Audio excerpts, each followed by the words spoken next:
नमस्कार. स्वागत आहे तुमचं ह्या लाईव्ह सेशनमध्ये. माझं नाव अपर्णा मोने हुक्केरी आणि मी तुमची व्हर्च्युअल डायटिशियन आहे. हा माझा तिसरा लाईव्ह सेशन आहे आणि तुमच्या उदंड प्रतिसादाबद्दल खूप खूप धन्यवाद. मागचे 2 भाग आपण पहिली वेट लॉस किंवा इन जनरल वेटबद्दल बघितलं. आता आजचा भाग आपण डायबिटीसबद्दल बोलणार आहोत.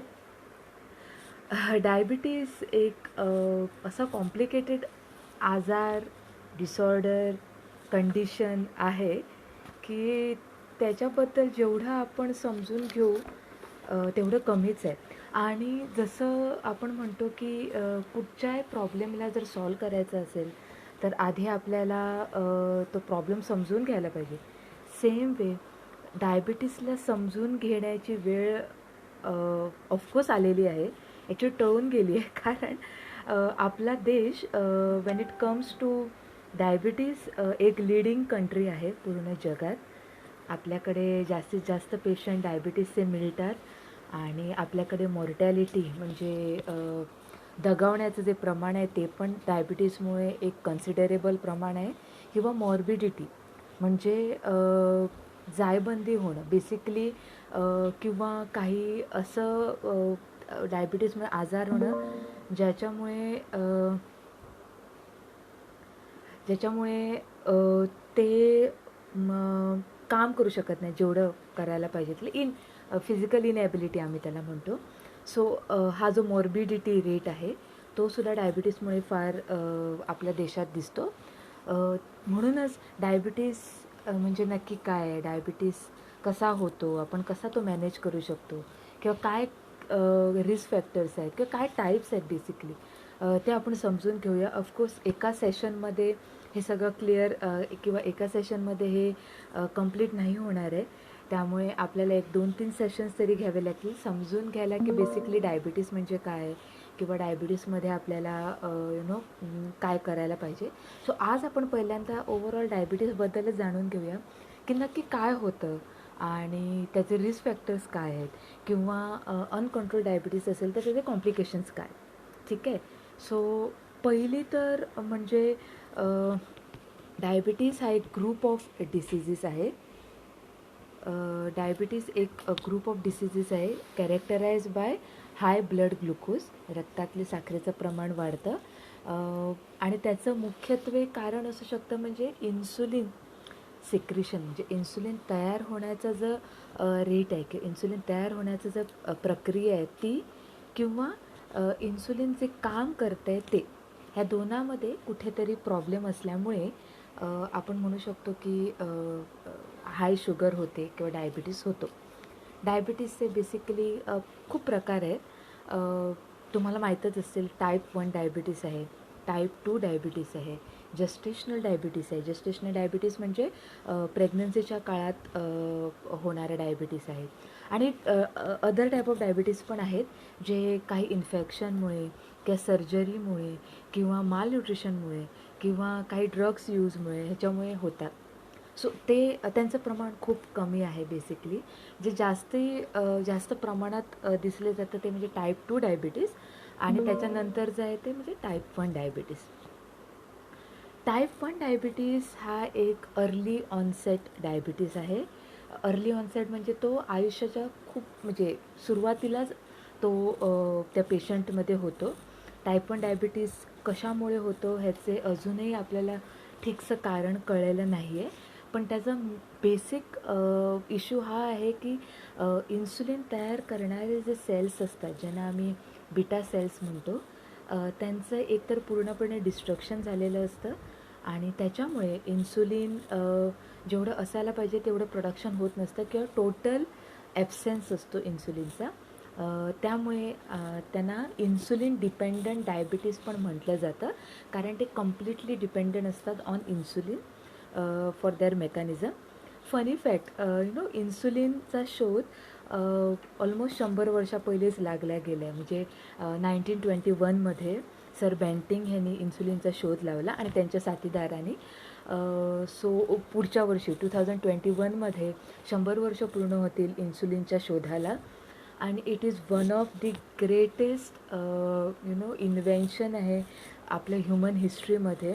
कारण त्याच्या आधी म्हणजे इन्सुलिनचा शोध लागायच्या आधी इट वॉज व्हेरी कॉमन की जे टाईप 1 पेशंट आहेत, टाईप 1 डायबिटिक पेशंट, ते त्यांच्या आयुष्याचं 1 किंवा 2 वर्ष पण बघू शकत नव्हते. इट वॉज दॅट कॉमन, किंवा त्याला आणि काही पर्यायच नव्हता तेव्हा. बट थँक्स टू इन्सुलिनचा शोध लागल्यामुळे आता we can manage a type 1 patient very well. Even type 2 पेशंटमध्ये सुद्धा जर गरज पडली तर इन्सुलिन इन्क्लूड केली जाते त्यांच्या ट्रीटमेंटमध्ये. सो तिथेसुद्धा आपल्याला इन्सुलिन खूप मदत करते डायबिटीस कंट्रोलमध्ये आणायला, डायबिटीसचा मॅनेज करायला. त्यामुळे इन्सुलिनचा शोध हा एक वन ऑफ द ग्रेटेस्ट शोध वी कॅन से. आणि म्हणूनच त्यांना त्या वर्षीचा त्या टाईमचा नोबेल पुरस्कार पण दिला गेला होता, because it's one of the best invention insulin. So type 1 basically जसं मी म्हणाले दे आर इन्सुलिन डिपेंडंट. त्यांच्यामध्ये ते बीटा सेल्स असतात ते पूर्णपणे डिस्ट्रक्ट झालेले असतात, त्यामुळे इन्सुलिन नील असतं त्यांच्या बॉडीमध्ये आणि त्यामुळे त्यांना इन्सुलिन डिपेंडंट राहावं लागतं. टाईप 2 जो आहे तो बेसिकली त्याला एकेकाळी नॉन इन्सुलिन डिपेंडंट डायबिटीज म्हणायचे, कारण insulin was not the main method of treatment.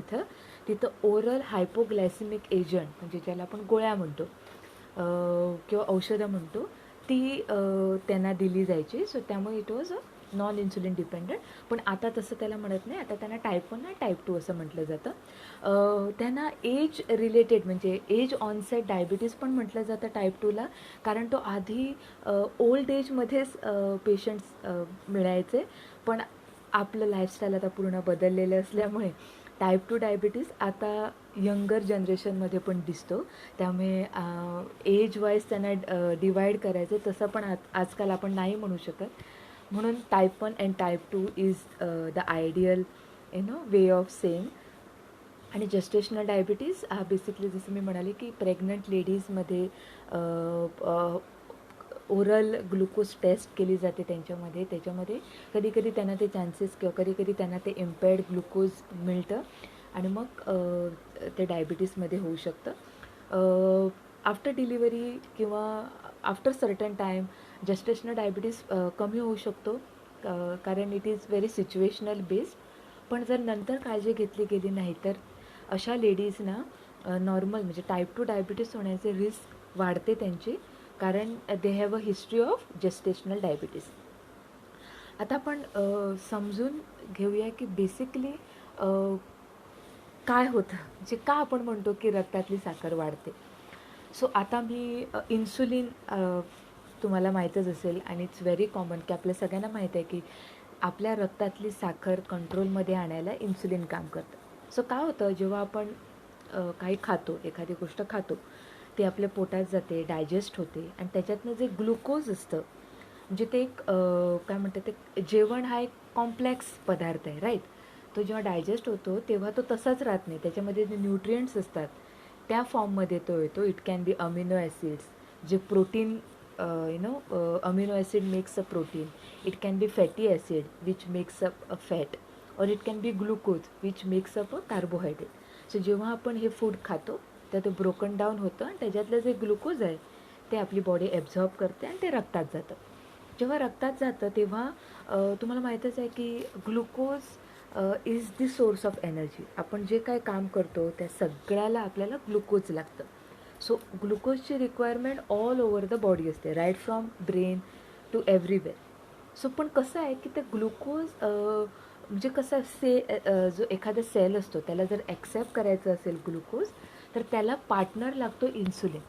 Okay, so we consider it as a insulin to be the key. म्हणजे जर आपल्याला दरवाजा उघडायचा असेल एखाद्या रूमचा तर त्याला जर की असेल, लॉक असेल, तर पर्टिक्युलर कीज त्याला लागते. त्यामुळे पर्टिक्युलर सेलमध्ये जर ग्लुकोजला जायचं असेल तर दरवाजा उघडून तर त्याला इन्सुलिनची की लागते.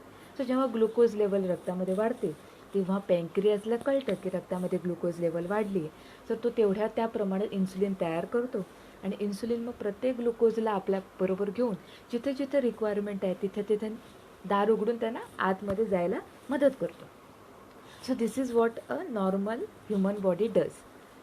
आणि जेव्हा ग्लुकोज लेवल कमी होते, म्हणजे फॉर एक्झाम्पल तुम्ही 4-5 तास काहीच खाल्लं नाही आणि तुम्हाला ते लो फिलिंग होतं, राईट. सो तेव्हा इन्सुलिनचं काम जरा कमी होतं आणि त्याचा अनेक तिथंच तयार म्हणजे त्याच पँक्रियासमध्येच तयार होणारा अनेक हॉर्मोन आहे, तो म्हणजे ग्लुकागॉन. तो तयार होतो. तो काय करतो की आपल्या लिव्हरमध्ये एक्स्ट्रा जे ग्लुकोज आहे ते थोडं स्टोअर केलं जातं आणि फॅटमध्ये सुद्धा, फॅट सेलमध्ये सुद्धा. सो तो काय करतो, जिथे जिथे स्टोअर केलेलं आहे तिथे जातो आणि त्याला बाहेर काढतो, so that every cell will get it, right. So म्हणून आपण जरी खूप वेळ उपाशी राहिलो तरी आपल्याला तेवढा त्रास होत नाही. We can survive for some time because of this stores. आणि असं होतं. तशीच ह्या दोघांचं काम होतं. पण काय होतं, डायबिटीसमध्ये एक तर इन्सुलिन तयार होण्याचं प्रमाण आपलं कमी होतं. दॅट मीन्स की जेवढ्या लेवलमध्ये ग्लुकोज वाढतं आहे आपल्या रक्तात त्या लेवललाच इन्सुलिन पाहिजे, राईट. कारण प्रत्येकाला घेऊन त्या बॉडी पार्ट्सकडे जाऊन त्याला त्यांची एंट्री करण्यासाठी त्या लेवलचंच इन्सुलिन पाहिजे. पण ड्यू टू व्हेरियस रिझन ते त्या लेवलचे इन्सुलिन तयार होत नाही आणि त्याच्यामुळे मग ती रक्तात साखर तशीच जास्त राहते. किंवा दुसरं काम असं आहे, दुसरा प्रॉब्लेम असा होतो की इन्सुलिन तर तयार होती आहे पण ते जे दारावरचं जे लॉक आहे ते डिटेक्ट करत नाही आहे ते इन्सुलिनच्या चावीला, राईट. सो त्याला मी म्हणतो इन्सुलिन रेझिस्टन्स, म्हणजे ते ॲक्सेप्टच करत नाही आहे इन्सुलिनला. त्यामुळे ह्या 2 प्रकारामुळे आपल्या रक्तातली साखर वाढायला लागते आणि मग आपण म्हणतो की रक्तातली साखर वाढली आणि त्याला आपण म्हणतो की डायबिटीस झालं. आता डायबिटीज फक्त रक्तातली साखर एकच म्हणजे कुठची पकडायची रक्तातली साखर जेव्हा आपण म्हणतो तर आपण 2 प्रकारचे टेस्ट करतो. एक आहे फास्टिंग ब्लड शुगर लेवल आणि एक आहे post prandial blood sugar level. Fasting म्हणजे आपण सकाळी काही खायच्या प्यायच्या आज जी शुगर करतो रात्रीच्या फास्टिंगनंतर ती, आणि पोस्ट प्रँडियल म्हणजे जेवल्यानंतर किंवा आपलं एक मील झाल्यानंतर 2 तासाने जे आपण चेक करतो ती पोस्ट प्रँडियल. सो त्यांचं एक क्रायटेरिया की ह्या टाईमला एवढी साखर असायला पाहिजे for a normal human being. जेव्हा ती तशी नसते तेव्हा आपण म्हणतो की हां आता either you are a pre diabetes, म्हणजे तुम्ही फुल फ्लेज डायबिटीज झालेला नाही आहात पण तुमची साखर नॉर्मल रेंजमध्ये पण नाही आहे, सो त्यांना आपण प्री डायबिटीज म्हणतो. किंवा त्या प्री डायबिटीजच्या रेंजपेक्षा सुद्धा जर जास्त असेल तर मग आपण म्हणतो त्यांना डायबिटीज झाली. सो जनरली फास्टिंग शुगर ही 70 to 110च्या मध्ये असायला पाहिजे for normal. Between 100 to 125 it is considered to be a pre diabetic आणि अबाव 126 फास्टिंग ब्लड शुगर ही डायबिटीसमध्ये म्हणतात. When it comes to post prandial less than 140 milligram per decilitre जर असेल तर ते नॉर्मल आहे. 140 to 190 is pre diabetes and anything about 190 म्हणजे 200 210 वगैरे असेल तर it is considered to be diabetes, right. जेव्हा आपण हे फास्टिंग ब्लड शुगर किंवा नॉर्मल ब्लड शुगर करतो त्याच्याबरोबर अनेक पण ब्लड टेस्ट कधी कधी डायबिटिक पेशंटना सांगितली जाते ती म्हणजे HbA1c और ग्लायकोसिलेटेड हिमोग्लोबिन. म्हणजे आपल्या रक्तात हिमोग्लोबिन असतं तर त्याला किती प्रमाणात ग्लुकोज लागलेला आहे दॅट शोज द हिस्ट्री. आता काय फास्टिंग आहे किंवा पोस्ट प्रँडियल आहे ती जी शुगर आहे ती आपल्याला त्या दिवशीची आपलं जे काही खाणं पिणं आहे किंवा त्या दिवशीचं आपलं जे बॉडी रिॲक्शन आहे ते दाखवतं. पण HbA1c किंवा ग्लायकोसिलेटेड हिमोग्लोबिन ही जी टेस्ट आहे ती आपल्याला आपल्या ब्लडची मेमरी सांगते. म्हणजे मागच्या 3 महिन्यात ओव्हरऑल साखर कशी असायची आपल्या रक्तातली त्याचं आयडिया देते. त्यामुळे जनरली डायबिटिक किंवा प्री डायबिटिक जर आपलं ठरवायचं असेल तर HbA1c टेस्ट पण करणं फार फार महत्त्वाचं आहे.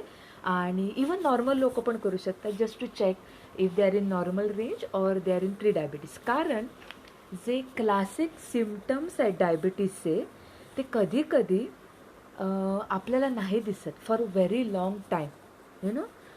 क्लासिक सिम्पटम डायबिटीजचे आहेत ते म्हणजे त्यांना मी म्हणतो 3 Ps: पॉलिडिप्सिया, पॉलिफेजिया, पॉलियुरिया. म्हणजे काय, खूप भूक लागणं, खूप तहान लागणं आणि वारंवार बाथरूमला जाणं. हे 3 क्लासिक सायन्स आहेत डायबिटीजचे. पण कधी कधी फॉर व्हेरी लाँग टाईम पेशंट्सना हे सायन्स दिसत नाहीत. त्यामुळे ॲज अ प्रिकॉशन म्हणून एव्हरी इयर जे ॲन्युअल जे आपण चेकअप म्हणतो that is very much recommended once you cross 30-35 just to be on safer side. कारण जर तुम्ही प्री डायबेटिक असाल और ॲट रिस्क असाल तर if you take care of your health, if you take care of your lifestyle, तुम्हाला full फ्लेज diabetes व्हायचे चान्सेस खूप कमी होतात किंवा तुम्ही मेडिकेशन्सवर जायचे चान्सेस खूप कमी होतात and you can manage your health much better way. Right. So हे झाले ब्लड पॅरामीटर्स. समजा आता डायबिटीज अनकंट्रोल राहिली फॉर व्हेरी लाँग टाईम तर काय होऊ शकतं.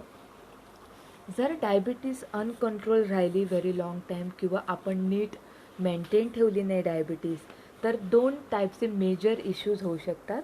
त्यांना आम्ही म्हणतो मॅक्रोव्हॅस्क्युलर आणि मायक्रोव्हॅस्क्युलर. काय होतं की हे जे जास्त रक्तातली साखर जी असते, anything is excess is bad for our health. आपल्याला सगळ्यांनाच माहिती आहे काही पण एक्स्ट्रा जर आपण खाल्लं ते आपल्या शरीराला फार नुकसानदायक होतं.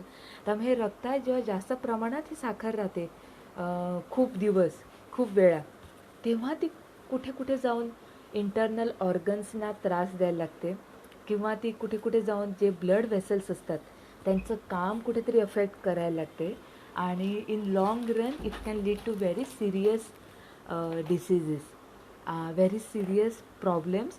आणि ते रुग्ण दगावण्याचं जे मेन कारण आहे ते डायबिटीज ॲक्च्युली कमी आहे, म्हणजे ओन्ली डायबिटीज, पण त्याचे जे कोमॉर्बिड कंडिशन्स आहेत म्हणजे हार्ट डिसीज आहे किंवा किडनी फेल्युअर आहेत जे त्याचं कॉम्प्लिकेशन्स आहेत त्याच्यामुळे जास्त रुग्ण दगावतात कारण आपण काळजी घेत नाही डायबिटीज त्याच्यामुळे. सो मॅक्रोव्हॅस्क्युलरमध्ये येतात आपले हार्ट डिसीज, हार्टचा प्रॉब्लेम. त्याच्यामध्ये येतात आपले पेरिफेरल व्हॅस्क्युलर डिसीज म्हणजे पायाकडे जाणारी ब्लड व्हेसलचे इश्यूज होऊ शकतात किंवा हार्टला जाणाऱ्या ब्लड व्हेसलचे इश्यू होऊ शकतात. आणि plus we also have microvascular disease. Microvascular डिसीजमध्ये आहे नेफ्रोपॅथी म्हणजे किडनीमध्ये जे ब्लड सेल्स असतात, ब्लड व्हेसल्स असतात त्यांचे इश्यू होऊन किडनी फेल्युअर होऊ शकते इन लाँग रन. रेटिनोपॅथी म्हणजे ब्लड सप्लाय टू आय, आपल्या डोळ्यांना जो ब्लड सप्लाय असतो ते खूप स्मॉल ब्लड व्हेसल्स असतात त्यांना प्रॉब्लेम होऊन पुढे जाऊन आपल्याला रेटिनोपॅथी किंवा ज्याला आपण म्हणतो की मोतीबिंदूसारखं किंवा इन लाँग रन दृष्टी पण जाऊ शकते डायबिटीसमध्ये and it is also one of the reason of blindness. आणि तिसरं जे आहे ते न्यूरोपॅथी. न्यूरोपॅथीमध्ये आपल्या हातापायांचे सेन्सेस कमी होऊ शकतात, हातापायांकडे जाणारा ब्लड सप्लाय कमी होऊ शकतो आणि त्याच्यामुळे मग इंजुरी होऊन किंवा त्याच्यामुळे मग जे वुंड हिलिंग आहे ते डिले होऊन त्याचे पुढे इश्यूज होऊ शकतात. एम्प्युटीपर्यंत म्हणजे पायाची बोटं कट करणं किंवा पाय पार्ट ऑफ पाय कट करणं ह्याच्यापर्यंत जाऊ शकतं जर आपण काळजी घेतली नाही तर. हे कॉम्प्लिकेशन्स आहेत डायबिटीसचे जर अनकंट्रोल असेल तर, जर आपण नीट काळजी घेतली नाही तर. आता राईट. सो आता बेसिकली डायबिटीसचे रिस्क फॅक्टर्स काय म्हणजे कोणाकोणाला हा होऊ शकतो डायबिटीस. मेजर रिस्क फॅक्टर जो डायबिटीसचा आहे तो म्हणजे ओबेसिटी आणि स्पेशली सेंट्रल ओबेसिटी किंवा इंट्रा ॲबडॉमिनल ओबेसिटी त्याला आम्ही जो म्हणतो, म्हणजे आपल्या पोटाच्या आजूबाजूला जे असलेली ओबेसिटी आहे it is one of the major risk factor when it comes to diabetes. Second आहे एज, जसं आपलं एज ऑनसेट होतो तो पण एक रिस्क फॅक्टर आहे. थर्ड आहे जेनेटिक्स, म्हणजे फॅमिलीमध्ये जर असेल प्रीडिस्पोज टू डायबिटीस असेल तर तिथं पण आपले चान्सेस वाटतात डायबिटीस व्हायचे. फिजिकल इनॅक्टिव्हिटी म्हणजे सिडेंटरी लाईफस्टाईलसुद्धा एक रिस्क फॅक्टर आहे कारण जसं मी म्हणाले की obesity, but sometimes obesity is not the only reason. असे पण पेशंट्स आहेत की जे ओबीज नाही आहेत पण त्यांच्यामध्ये सुद्धा आपल्याला डायबिटीस दिसू शकतो कारण because of physical inactivity, sedentary lifestyle असल्यामुळे.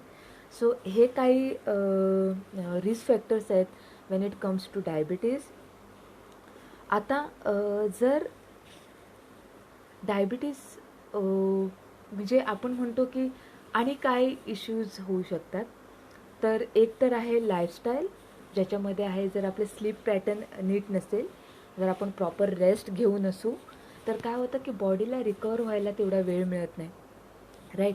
सो रिकवर न झाल्यामुळे पँक्रियाज रिकवरीमध्ये जर डिले होत असेल तर ते सुद्धा कुठेतरी डायबिटीसची रिस्क वाढू शकतं. दुसरं आहे स्ट्रेस. काय होतं जेव्हा आपण lot of stress, under stress असतो, किंवा इन्फेक्शन असेल किंवा काही सर्जरी किंवा इंजुरी असले काही स्ट्रेस जर असतील, तर stress release certain type of hormones which act like glucagon. म्हणजे ते काय करतात, ग्लुकॉगॉनसारखं काम करतात. म्हणजे ते काय करतात, इन्सुलिनचं काम कमी करतात आणि ग्लुकोजचं आपल्या शरीरामध्ये प्रमाण वाढवतात. सो असं होऊ शकतं जर आपल्या बॉडीमध्ये फार प्रमाणात स्ट्रेस असेल तर, राईट. त्यामुळे very long time under stress लोकांना पण डायबिटीजची रिस्क वाढू शकते. Unhealthy eating pattern. आता कसं आहे, at the end of the day आपण जेवढं इंजेस्ट फूड करू त्याच्यामध्ये किती प्रमाणात ग्लुकोज आहे, त्याच्यामध्ये किती प्रमाणात फॅट आहे, ह्या सगळ्यांचं डिपेंड करतं, राईट. सो जर जास्त प्रमाणात ग्लुकोज, फर्स्ट ऑफ ऑल समजा तुमचे इन्सुलिन प्रोडक्शन हळूहळू कमी होत चाललं, राईट, विथ एज. आणि ऑन टॉप ऑफ दॅट जर आपण जास्त प्रमाणात ग्लुकोज असलेल्या गोष्टी खाल्ल्या तर मग जास्त गोष्टी, ब्लड ग्लुकोज इन वाढेल आणि त्यांना टॅकल करण्यासाठी इन्सुलिन तेवढं प्रोडक्शन नसेल, राईट. त्याच्यामुळे आपण काय खातो, कसं खातो, त्याची क्वालिटी काय आहे, कधी खातो, दिस इज एव्हरीथिंग इज इम्पॉर्टंट. त्याला आम्ही टर्म आहे ग्लायसेमिक इंडेक्स किंवा आणि ग्लायसेमिक लोड. ते काय आहे आपण ते नेक्स्ट भागामध्ये बघू, ज्याच्यामध्ये आपण डिटेलमध्ये लाईफस्टाईल मॉडिफिकेशन्स बघू, काय करायला पाहिजे डायबिटीस कंट्रोलमध्ये आणायला किंवा डायबिटीसपासून वाचायला, ते आपण पुढच्या भागामध्ये बघणार आहोत. पण आज आपण पहिली समजून घेऊया की डायबिटीसमध्ये काय काय होतं ते. सो डायटरी पॅटर्न, आपण काय खातो, stress, sleep also very important. आणि जसं मी म्हणे फिजिकल इनॲक्टिव्हिटी. काय होतं जेव्हा आपण फिजिकली ॲक्टिव्ह असतो तेव्हा आपले जे मसल्स आहेत they need lot of energy, so they take lot of glucose, right. त्यामुळे रक्तामध्ये जो ग्लुकोज आहे त्याचा नीट निचरा होतो. त्यामुळे फिजिकली ॲक्टिव्ह असणं पण फार इम्पॉर्टंट आहे. डाएट पण चेकमध्ये ठेवायला पाहिजे, ह्या सगळ्या गोष्टी. So this is all I wanted to talk about today. So basically डायबिटीसला ना, इन शॉर्ट जर आपण म्हणायला गेलं तर एक मेटाबॉलिक डिसऑर्डर आहे. मेटाबॉलिक म्हणजे काय, आपल्या शरीरामध्ये दररोज क्षणाक्षणाला काही ना काहीतरी गोष्टी तयार होत असतात आणि काहीतरी गोष्टींचं विघटन होत असतं, त्याला आम्ही म्हणतो मेटाबॉलिझम. पण डायबिटीसमध्ये ज्या गोष्टी विघटन व्हायला पाहिजे त्या कधी कधी त्या रेटने होत नाहीत, तर ज्या गोष्टी तयार व्हायला पाहिजे त्या रेटने होत नाही. हा जो बेसिक प्रोसेस आहे आपल्या बॉडीचा, आपली हेल्थ राखण्यासाठी, तोच कुठेतरी अफेक्ट होतो, म्हणून आम्ही त्याला एक मेटाबॉलिक डिसऑर्डर म्हणतो. आणि जर तो मेटाबॉलिक डिसऑर्डर आपल्याला नीट करायचं असेल तर आपली लाईफस्टाईल चेकमध्ये ठेवणं, आपले रिस्क फॅक्टर्स कमीत कमी करणं आणि ओव्हरऑल चेकिंग करणं आणि एक अवेअर असणं इज व्हेरी व्हेरी इम्पॉर्टंट. त्यामुळे ह्या 4 गोष्टी की चेकअप्स, अवेअरनेस, ट्रीटमेंट, जर काही फॉर एक्झाम्पल वेट लॉस करायचं असेल किंवा फॅमिली हिस्ट्री असेल तर अकॉर्डिंगली, आणि lifestyle modification. This is a 4 thing that we can do to control our diabetes or to prevent from diabetes. आता हे कसं करायचं आहे ते आपण नेक्स्ट भागात बघूया. तोपर्यंत जर तुम्हाला काही क्वेश्चन्स असतील तर नक्की तुम्ही मला पिंग करू शकता माझ्या फेसबुक पेजवर, किंवा माझ्या इंस्टाग्राम हँडलवर पण तुम्ही जाऊन चेक करू शकता. तुम्हाला आणि काही टॉपिक्स डिस्कस करायचे असतील तर नक्की कळवा आणि काळजी घ्या. Take care. बाय.